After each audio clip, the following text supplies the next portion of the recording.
Hey guys, LE here, and today I have a heavily anticipated video that I've gotten a lot of comments about. You guys love Pawpaw, can't get enough of him, and so I figured I'd introduce you today to the matriarch of our family, my grandma. Say hi to the folks, G. Hi guys.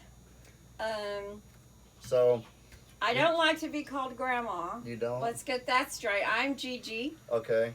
Alright, she's Gigi. There you go. He's never called me grandma ever. I had to just do it like to introduce you, so I'll refer to you as Gigi the rest of the video.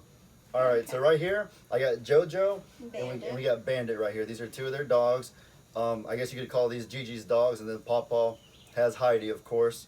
So, yeah, let's get right into it, G. So, why don't you start with your childhood and, like, what led to you meeting Pawpaw and moving here?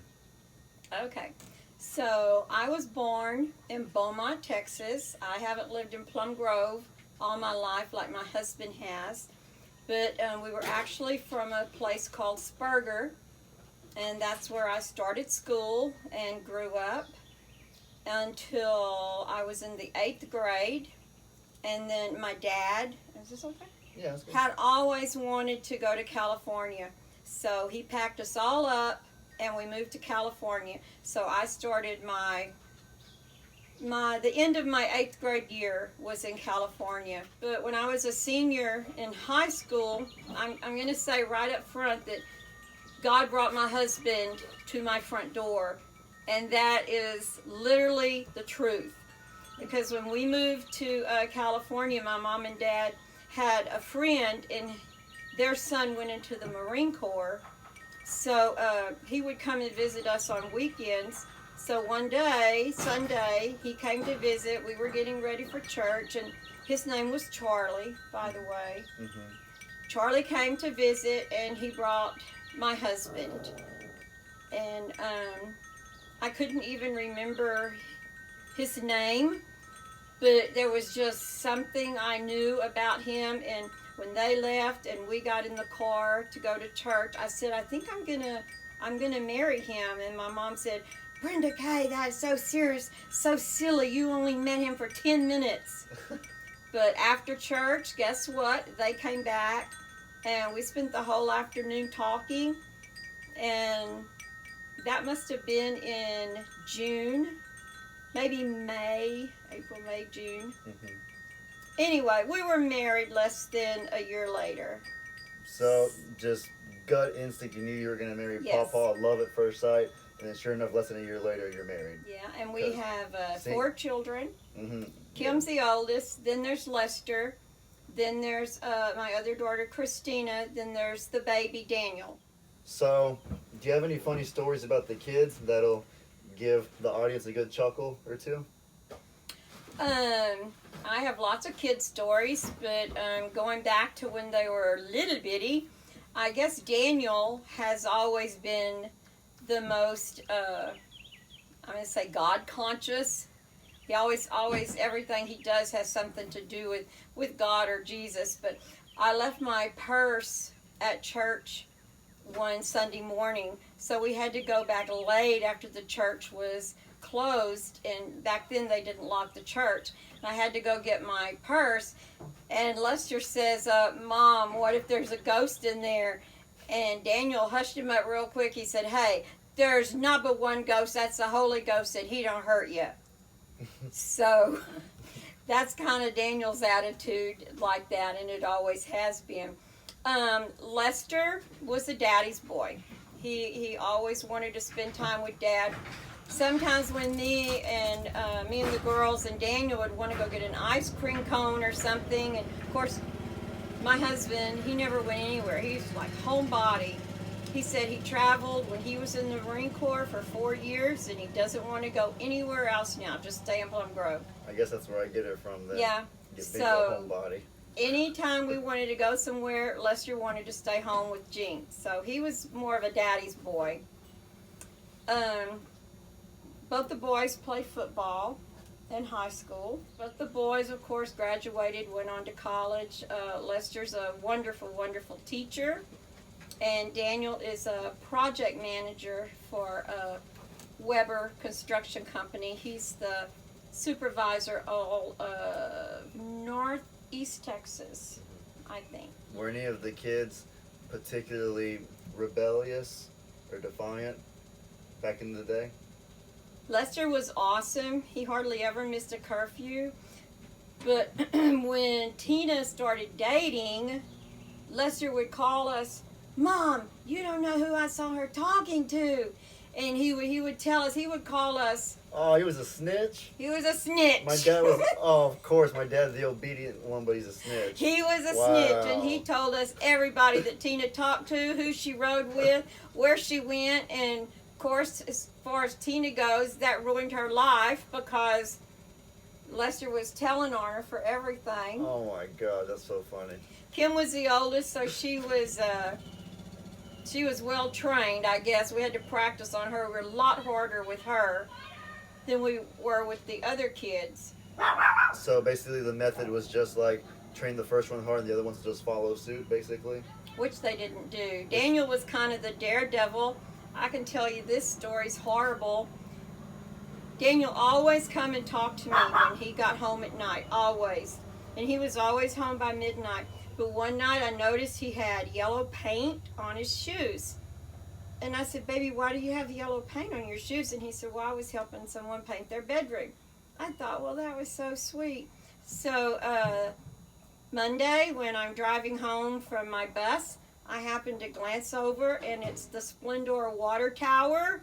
And there was his name in big yellow letters. Oh. Him and about 4 friends. And I thought, I literally had to pull off the road. I thought I was going to have a heart attack. And I think, oh my gosh, yellow paint. There's his name. Oh, it was like horrible.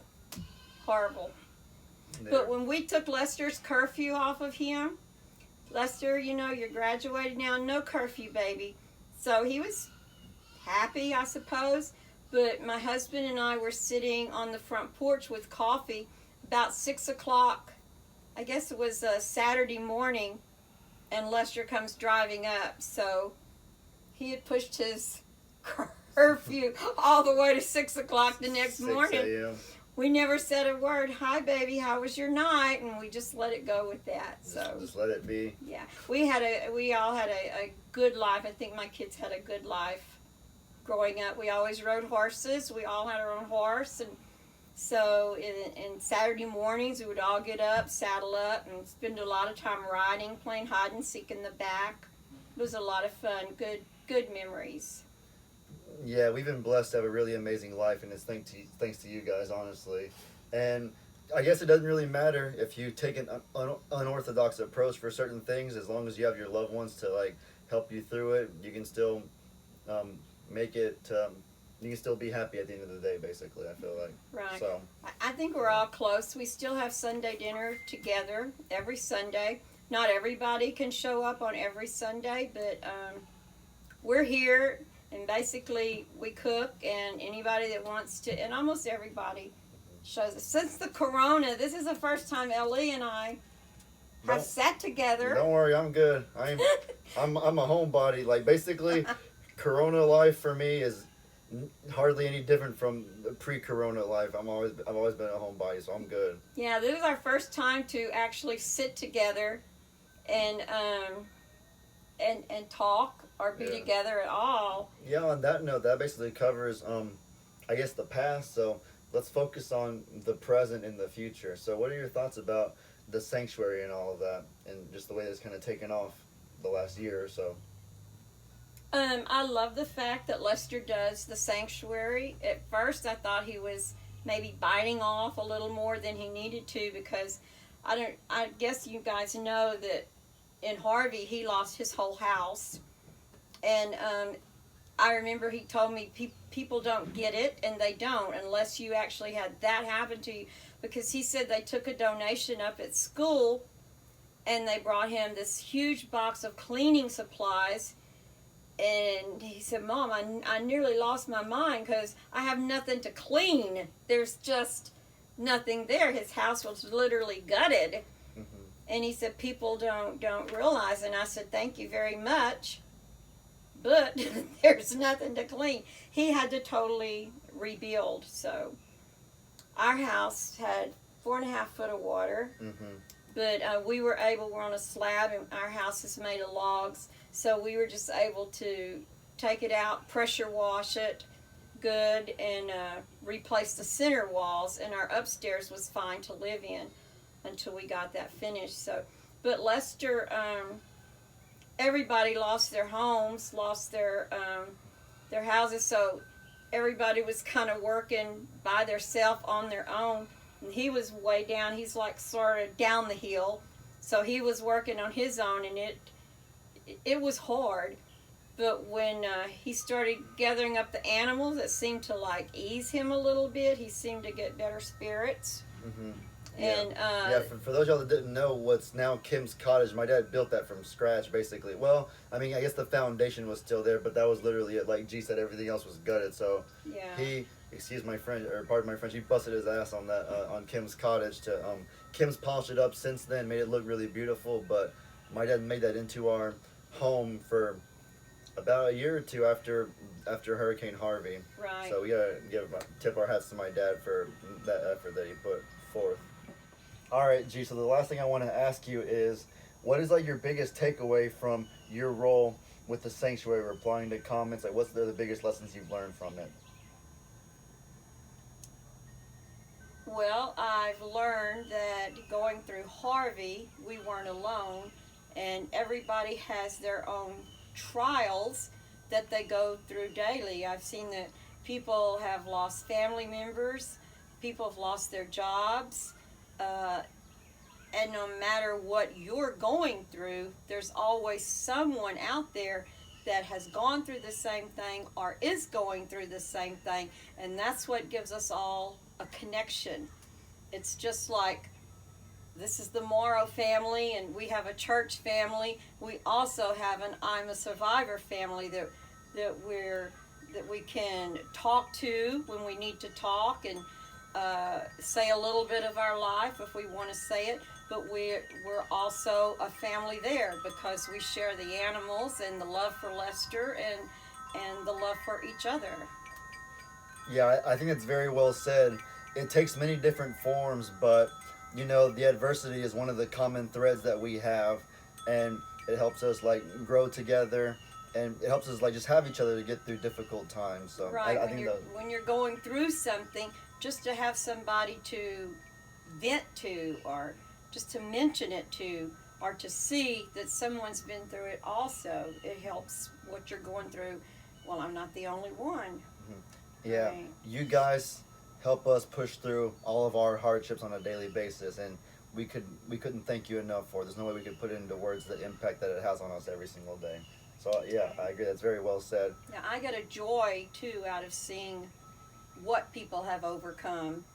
And one lady lost her husband, and she adopted a kitty, and I thought, you know, that's great. Animals just bring love. Mm-hmm. You love, and they love, and it gives hope for humanity and for our world. It's a very, very special thing. So like I said, we couldn't thank y'all enough.